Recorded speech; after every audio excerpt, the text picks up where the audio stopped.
Hi friends, good morning. Happy Super Tuesday on this chilly Tuesday. Yes. I'm Tim Pham. And I'm Shannon Curtis. It is cold.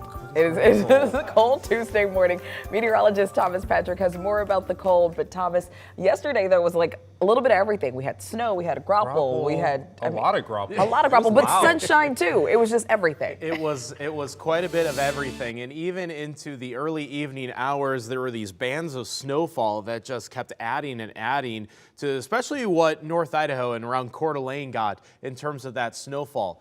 The locations that got the most snow find themselves the coldest this morning, and we have quite the spread temperature-wise. That's why I take this hyper-local view of our current temperatures between Spokane International Airport at 24 degrees to 5 in Athol right now. So it is a big temperature difference between Spokane County and Kootenai County right now. A lot of single-digit temperatures. Again, those are the spots that got the most snow from yesterday. As for the current snowfall, dwindling away quite quickly. A little leftover snow shower over Orofino, but that is fading away during the morning hours, and we should not see too much, if anything, in terms of the snow today. More sunshine, but very cold this morning. Continuing coverage this morning, in about 3 hours, the trial of a former Idaho state trooper accused of murdering his wife continues. Opening arguments began yesterday for Daniel Howard's trial. In February of 2021, Howard said his wife shot herself. Detectives say there was no evidence of a suicide. Last May, Howard turned himself in. We'll have updates throughout the morning here on Up with KREM. Today is the biggest day of the primary campaign. It is Super Tuesday, where polls open in several states for primaries. That's right. 15 states are heading to the polls, including Colorado and Maine, which put former President Donald Trump back on the ballot after yesterday's Supreme Court ruling. Trump is leading Nikki Haley in every poll on the Republican side. CBS News correspondent Skylar Henry is in Alexandria, Virginia, where the voting polls are now open. Super Tuesday is here, with hundreds of delegates up for grabs in 15 states in American Samoa. Last night, the GOP frontrunner, former President Donald Trump, swept the North Dakota GOP caucuses. It followed the release of the Supreme Court's unanimous decision, which says states like Colorado cannot disqualify Trump from the ballot. It was a very important decision. I think it will go a long way toward bringing our country together. For Republican rival Nikki Haley, it's make or break amid growing GOP calls for her to drop out of the race. Though over the weekend, she picked up her first primary win in Washington, D.C. We can either have more of the same or we can go in a new direction. New CBS News polling shows that a large margin of likely voters have negative feelings about a possible Biden-Trump rematch. Those same polls show President Biden currently 4 points behind Trump in a head-to-head matchup. Meanwhile, activists in states like Minnesota are pushing those headed to Democratic primary polls today to vote uncommitted in protest of Biden's handling of the Israel-Hamas war in Gaza. We all want this conflict to end as soon as possible. Even if both frontrunners pull off a clean sweep tonight, they still won't win enough delegates to clinch their party's nomination. Skylar Henry, CBS News, Alexandria, Virginia. Coming up at 6:35 here on Up with KREM, CBS's Skylar Henry joins us live from Virginia. He will tell us how a win today could help candidates with future primary elections. And this morning, we are one day closer to Washington State's presidential primary deadline. The ballots are due on March 12th. Now, you will need to put them in a drop box or have them postmarked by 8 p.m. in order for your vote to count. You will also need to select a party affiliation on the outside of your envelope. Now, this is the only election where you will need to do that, and it is not a long-term commitment. Your party affiliation will be removed from your voter record 60 days after results are certified. Then come November, you can vote for anyone you choose, regardless of the party. Well, yesterday was a major shakeup for Spokane's legislative delegation. Senate Majority Leader Andy Billig said he is not seeking re-election this year. And right after his announcement, Representative Marcus Riccelli said that he will run for state Senate. That leaves now his 3rd district seat vacant.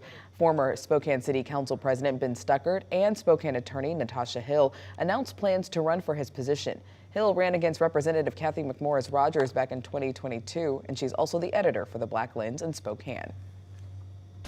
We are getting you ready for your day. Here are some headlines we're following. The 2-week filing period to run for an elected position is now open until March 15th.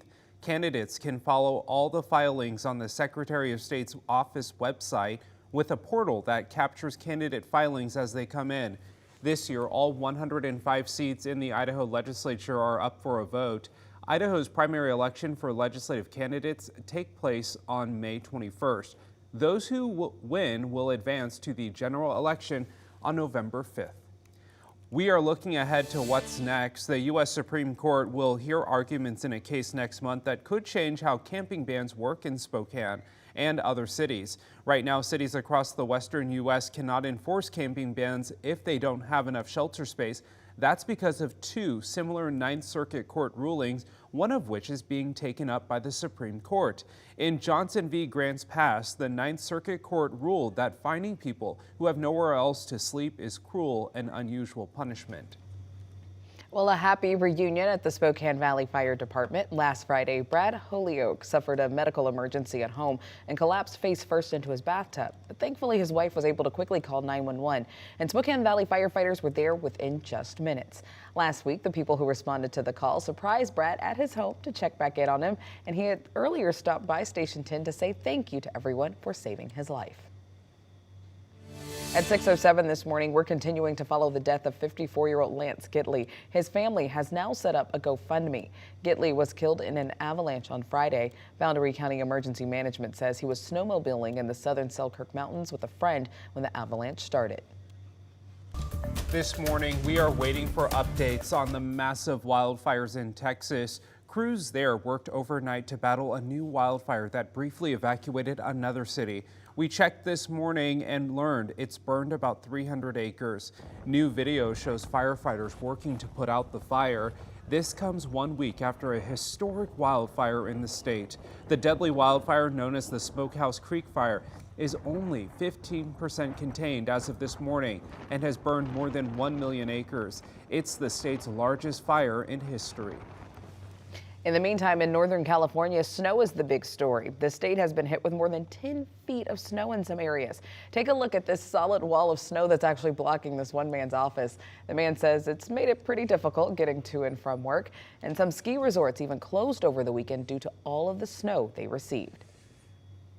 I think I'd probably just take a sick day if I saw the snow piled up that high on my front door. As for our current forecast, you might encounter a little bit of patchy fog between Spokane and Coeur d'Alene this morning, but it's nothing more than patchy. It just looks like the West Plains getting the worst of it at the moment, with the airport reporting a 1/8 of a mile visibility, and there's been some low-hanging cloud cover in and around Kootenai County and around Coeur d'Alene as well. So I'll account for a chance for that patchy fog through the morning hours. By the way, most of our area temperatures are in the 20s, but for Coeur d'Alene into Deer Park, it's actually a lot colder than that this morning. But we should get into the upper 30s this afternoon with partly cloudy skies, and our chances for snow are a lot lower today. In fact, they stay low to near zero through the rest of this week. It's not until the weekend when we see our next chance for precipitation, which is likely rain by then because our temperatures will be warming for the weekend.